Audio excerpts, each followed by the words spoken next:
नमस्कार, Rajasthan news channel में आपका स्वागत है और मैं आपके साथ गोपी बेनीवाल।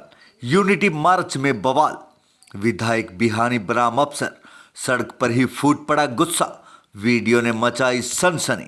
श्री गंगानगर यूनिटी मार्च शुक्रवार को अचानक विवाद का मंच बन गया, जब विधायक जयदीप बिहानी और प्रशासनिक अफसरों के बीच सरेआम तीखी तकरार हो गई।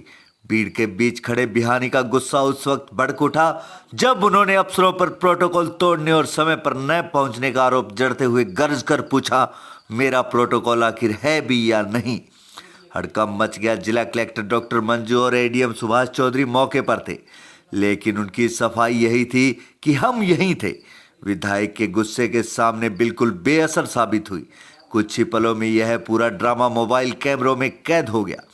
इसके बाद हुआ धमाका। वीडियो सोशल मीडिया पर ऐसे वायरल हुआ जैसे आग सूखी घास ने पकड़ ली। हर व्हाट्सएप ग्रुप, हर गली, सब जगह बस एक ही चर्चा, यूनिटी मार्च या विवाद मार्च। किसी ने अफसरों को जिम्मेदार ठहराया तो किसी ने कहा कि विधायक का गुस्सा जायज था। लेकिन शहर में एक बात साफ है, यूनिटी मार्च में तकरार की चिंगारी ने माहौल को पूरी तरह गर्म कर दिया। फिलहाल प्रशासन खामोश है, लेकिन सोशल मीडिया पर यह मुद्दा पूरे दिन सुर्खियों में रहा। Bureau report, Shri Ganganagar.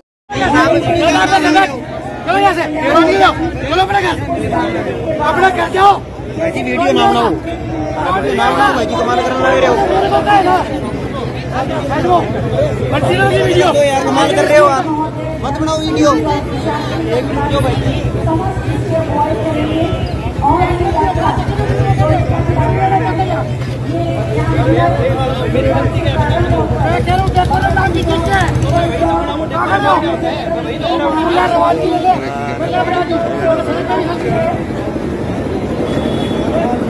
नहीं रहना चाहता, ये किससे दुखी है मेरे को ये बताए।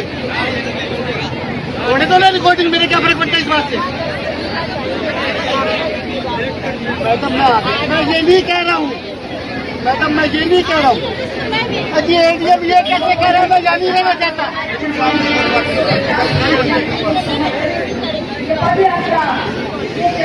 कौन बच्चे नहीं करेगा? आप कर लो प्रोग्राम को अधिकारियों के साथ बदतमीजी। आप डेकोरम समझ लो मैडम, मैंने पहले भी आपको एक बार कहा हुआ है, आप डेकोरम समझो, आप डेकोरम समझो, बिल्कुल मेरा हाथ जो रहेगा। कोई फालतू बकवास करने की जरूरत नहीं है, बात करने की जरूरत नहीं है।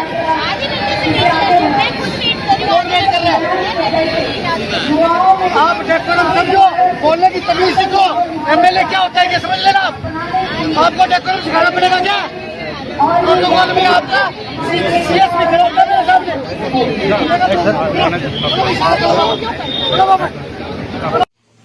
जैसा सारे भारत को पता है कि ये वर्ष सरदार पटेल की 150वीं जयंती का वर्ष है।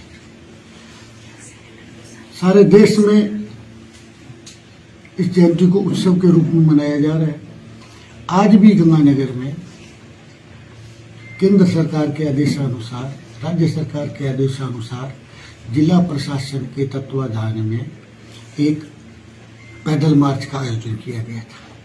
दूसरी तरफ बजरंग दल, विश्व हिंदू परिषद द्वारा भी इसी संबंध में रन फॉर यूनिटी आयोजित की गई थी। वेन्यू दोनों का अलग अलग था। प्रशासन द्वारा जो कार्यक्रम आयोजित किया जा रहा था वो गंगा सिंह चौक से रवाना होकर के अन्य विद्यालय को जाने वाला था। 10:15 बजे का कार्ड में समय दिया गया था। 10:30 बजे मैं वहां पहुंच गया। जब मैं वहां पहुंचा तो मेरे को कोई भी अधिकारी वहां दिखाई नहीं दिया। मैं स्वतः ही अपनी गाड़ी से उतर करके मंचासीन लोगों से मिला।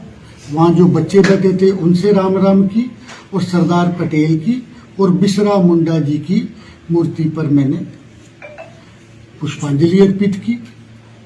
क्योंकि उससे पहले मेरे पास समाचार आया भी गर्मी बढ़ रही है, बच्चे धूप में बैठे हैं, तो इसको रवानगी दी जाए। जब अधिकारी वहां कोई नहीं था तो मैंने बच्चों से कहा, बच्चों को रेडी रवाना कर दे।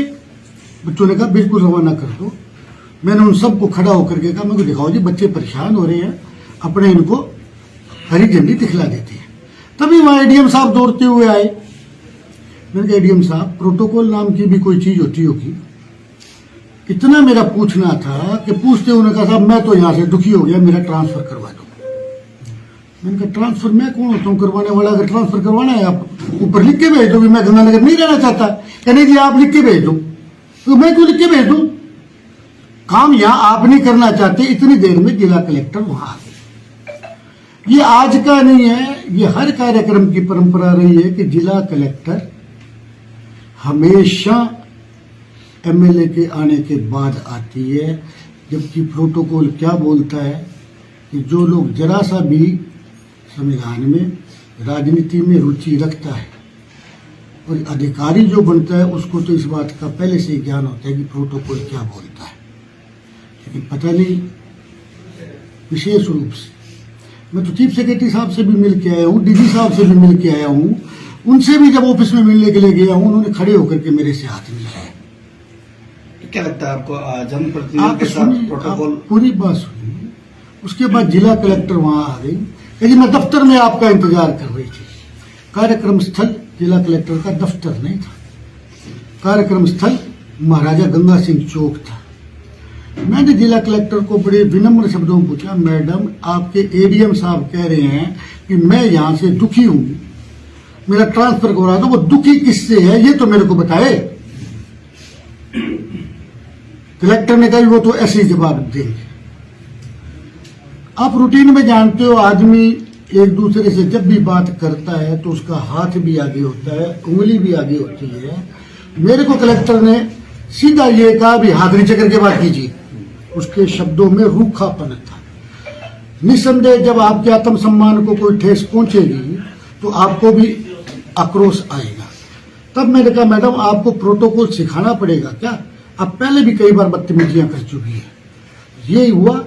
उसके बाद हरी झंडी दिखला दी मैंने, मेरे को जिला जज लेकर के गए, हमने हरी झंडी दिखला दी। हरी झंडी दिखलाने के बाद मैं बजरंग दल की रन फॉर यूनिटी, विश्व हिंदू परिषद की रन फॉर यूनिटी दौड़ में वहां झंडी दिखाने के लिए चला गया। का घटनाक्रम इतना ही था। अब इस घटनाक्रम में वहां पत्रकार बंधु भी खड़े थे, पार्टी के कार्यकर्ता भी खड़े थे। पार्टी के कार्यकर्ताओं में आक्रोश है। आपने यहां भी देखा होगा, चंद चाटुकारों को छोड़कर पार्टी के सभी कार्यकर्ता एमएलए के साथ पहले इंदिरा वाटिका, बजरंग दल, विश्व हिंदू परिषद के कार्यक्रम में चले गए। उसके बाद यहां आकर के आक्रोशित हैं। ये समाचार जैसा दुर्व्यवहार किया गया उच्च स्तर तक पहुंचा दिया गया है। अब क्या होगा क्या नहीं होगा, लेकिन पार्टी के कार्यकर्ताओं का ये निर्णय है कि सोमवार को 12 बजे मीटिंग करके जो भी डिसीजन होगा, चाहे पॉजिटिव हो चाहे नहीं हो, वो मीटिंग करके आगामी रणनीति निर्धारित की जाएगी। व्यापार मंडल के अध्यक्ष तरसेम जी गुप्ता को भी इस बात का पता लगा, वो भी अभी मेरे कार्यालय में आकर के गए हैं। उन्होंने ये कहा कि व्यापार मंडल हर स्तर पर आपके साथ है। प्रशासन का वर्तमान में जो रवैया है वो पार्टी के हितकर नहीं है। पार्टी के चाहे उच्च पदस्थ कार्यकर्ता हो, चंद को छोड़ करके हर व्यक्ति के साथ बड़ा रूखा व्यवहार है। कार्यकर्ताओं को काम के लिए दर दर ठोकरें खानी पड़ती है। यदि सत्तारूढ़ दल का कार्यकर्ता भी असंतुष्ट रहेगा तो ऐसे प्रशासन की हमें गंगानगर में जरूरत नहीं है।